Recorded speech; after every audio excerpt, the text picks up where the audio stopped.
राष्ट्रपति भवन में पड़ोसी देशों के नेताओं के सम्मान में डिनर का आयोजन। पीएम मोदी समेत विदेशी मेहमानों ने रात्रि भोज किया। नरेंद्र मोदी ने लगातार तीसरी बार प्रधानमंत्री पद की शपथ ली। राष्ट्रपति द्रौपदी मुर्मू ने राष्ट्रपति भवन में पद और गोपनीयता की शपथ दिलाई। शपथ ग्रहण के मंच पर पहुंचते ही पीएम मोदी ने अतिथियों को झुककर प्रणाम किया। नेताओं ने तालियों के साथ किया स्वागत। मोदी मोदी के नारों से गूंजा समारोह स्थल।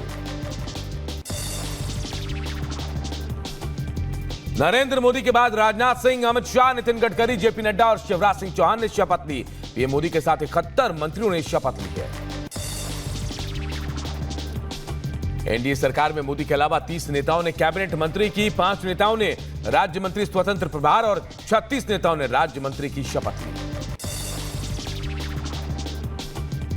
पीएम मोदी के नए मंत्रिमंडल में 21 सवर्ण, 27 ओबीसी, 10 एससी, 5 एसटी, 5 अल्पसंख्यक मंत्री शामिल। इनमें 18 मंत्री वरिष्ठ मंत्री हैं। शपथ ग्रहण कार्यक्रम में कांग्रेस अध्यक्ष मल्लिकार्जुन खड़गे भी शामिल हुए। शपथ ग्रहण समारोह में भारत के पड़ोसी देशों के नेता भी मौजूद रहे। शपथ ग्रहण के बाद एक्शन में मोदी सरकार आज शाम 5 बजे बुलाई कैबिनेट की पहली बैठक। नई सरकार की पहली कैबिनेट बैठक पीएम आवास पर होगी। शपथ ग्रहण समारोह के संपन्न होने के बाद पीएम मोदी ने एक्स पर पोस्ट किया, 140 करोड़ देशवासियों की सेवा करने और देश को विकास की नई ऊंचाइयों पर ले जाने के लिए प्रतिबद्ध है। मोदी सरकार 3.0 में सबसे ज्यादा 10 मंत्री उत्तर प्रदेश से शामिल किए गए। सबसे ज्यादा पूर्वांचल से मंत्री बनाए गए हैं। नरेंद्र मोदी सरकार में बिहार से कुल 8 मंत्री बनाए गए। इनमें से 4 कैबिनेट और 4 राज्य मंत्री बनाए गए। गुजरात, मध्य प्रदेश और महाराष्ट्र से 6 नेताओं को मोदी की टीम में जगह।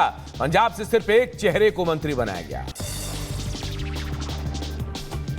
नरेंद्र मोदी सरकार का शपथ ग्रहण होने के बाद अब सबकी निगाहें पोर्टफोलियो के बंटवारे पर टिकी है। एनडीए को 30 सांसद देने वाले बिहार को कुछ अहम मंत्रालय मिलने की उम्मीद है। शपथ ग्रहण समारोह के बाद मध्य प्रदेश के सीएम मोहन यादव रिपब्लिक भारत से बातचीत करते हुए कहा, आज इतिहास लिखा गया, पूरा देश गदगद है। इतिहास लिखा गया यशस्वी प्रधानमंत्री श्रीमान नरेंद्र मोदी जी द्वारा दुनिया के सबसे बड़े लोकतंत्र की तीसरी बार प्रधानमंत्री पद की शपथ ली है। और हमने सबने देखा ये अद्वितीय नज़ारा, पूरा देश गदगद है, आनंद में डूबा हुआ है। मंत्री पद की शपथ लेने के बाद चिराग पासवान ने कहा, प्रधानमंत्री जी की सोच को धरातल पर उतारने के लिए पूरी ताकत से हम सब प्रयासरत हैं। प्रधानमंत्री जी की सोच को धरातल पर उतारने के लिए पूरी ताकत से, पूरी ईमानदारी से हम सब प्रयासरत रहेंगे। यूपी के डिप्टी सीएम केशव प्रसाद मौर्य ने रिपब्लिक भारत से बातचीत में कहा, जैसी चाहत थी देशवासियों की वो पूरी हो गई। पूरा देश इस समय एक आनंद मग्न है और उसको लग रहा है कि जैसे जो उसकी चाहत थी उसकी पूरी हो गई है।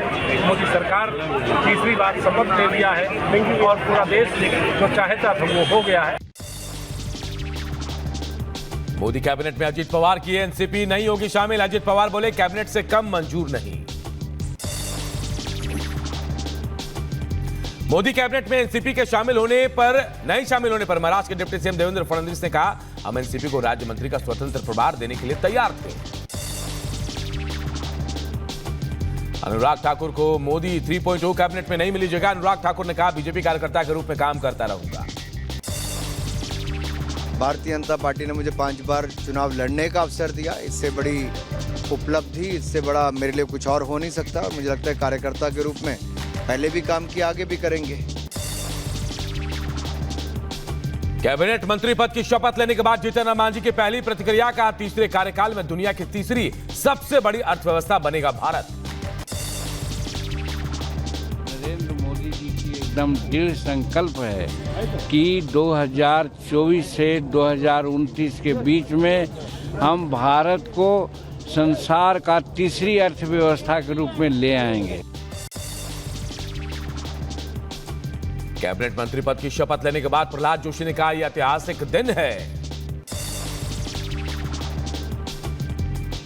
मध्य प्रदेश के पूर्व सीएम शिवराज सिंह चौहान को मोदी कैबिनेट में जगह मिली। शपथ लेने के बाद पीएम मोदी की जमकर तारीफ की। मैं बहुत भाव विभोर हूँ। अपने महान राष्ट्र की सेवा करने का अवसर मुझे प्रधानमंत्री जी ने दिया है। उनके नेतृत्व में भारत नई ऊंचाइयां छुएगा। मंत्री पद की शपथ लेने के बाद रामदास अठावले ने कहा, मुझे तीसरी बार मोदी सरकार में मंत्री बनने का मौका मिला। हमारी पार्टी के कार्यकर्ता उत्साह में हैं।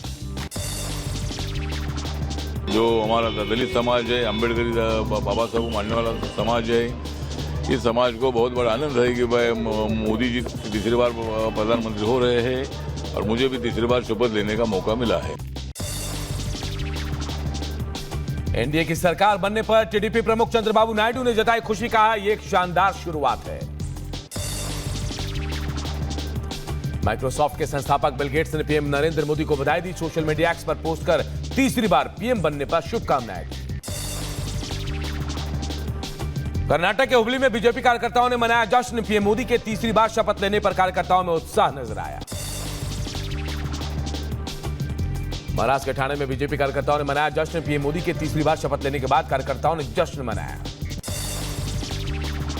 इधर राजस्थान के बीकानेर में भी बीजेपी कार्यकर्ताओं ने खूब जश्न मनाया। मिठाई खिलाकर खुशियां भी बांटी। मध्य प्रदेश के गुना में बीजेपी कार्यकर्ताओं में जश्न का माहौल। ज्योतिरादित्य सिंधिया को मंत्री बनाए जाने पर खुशी का माहौल।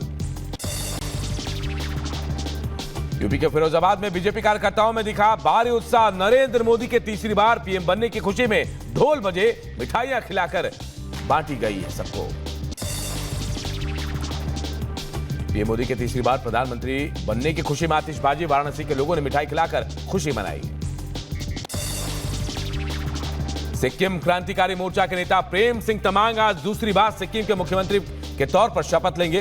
राज्यपाल लक्ष्मण प्रसाद आचार्य उन्हें पद और गोपनीयता की शपथ दिलाएंगे। सिक्किम विधानसभा चुनाव में एसकेएम ने 32 में 31 सीटें जीती है। सिक्किम डेमोक्रेटिक फ्रंट एसडीएफ एक सीट पर सिमटी। एसडीएफ प्रमुख पवन चामलिंग दोनों सीटों से चुनाव हार गए हैं। ओडिशा में बीजेपी विधायक दल के चुनाव के लिए पर्यवेक्षक बनाए गए राजनाथ सिंह और भूपेंद्र यादव। बीजेपी ने 147 सदस्य विधानसभा में 78 सीट जीतकर बहुमत हासिल किया है।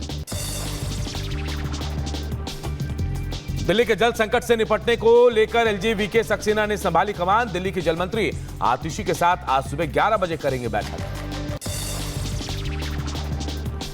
जम्मू कश्मीर में श्रद्धालुओं से भरी बस पर आतंकी हमला। हमले में 10 श्रद्धालुओं के मारे जाने की खबर तो वहीं 33 यात्री घायल। शिवखोड़ी मंदिर से कटरा लौट रही बस पर घात लगाया। आतंकियों ने गोलीबारी की। हमले के बाद बस अनियंत्रित होकर खाई में गिरी। आतंकी हमले के बाद जम्मू कश्मीर के रियासी इलाके में सुरक्षा बढ़ाई गई। अलर्ट मोड पर रहकर पुलिस कर रही है गाड़ियों की तलाशी।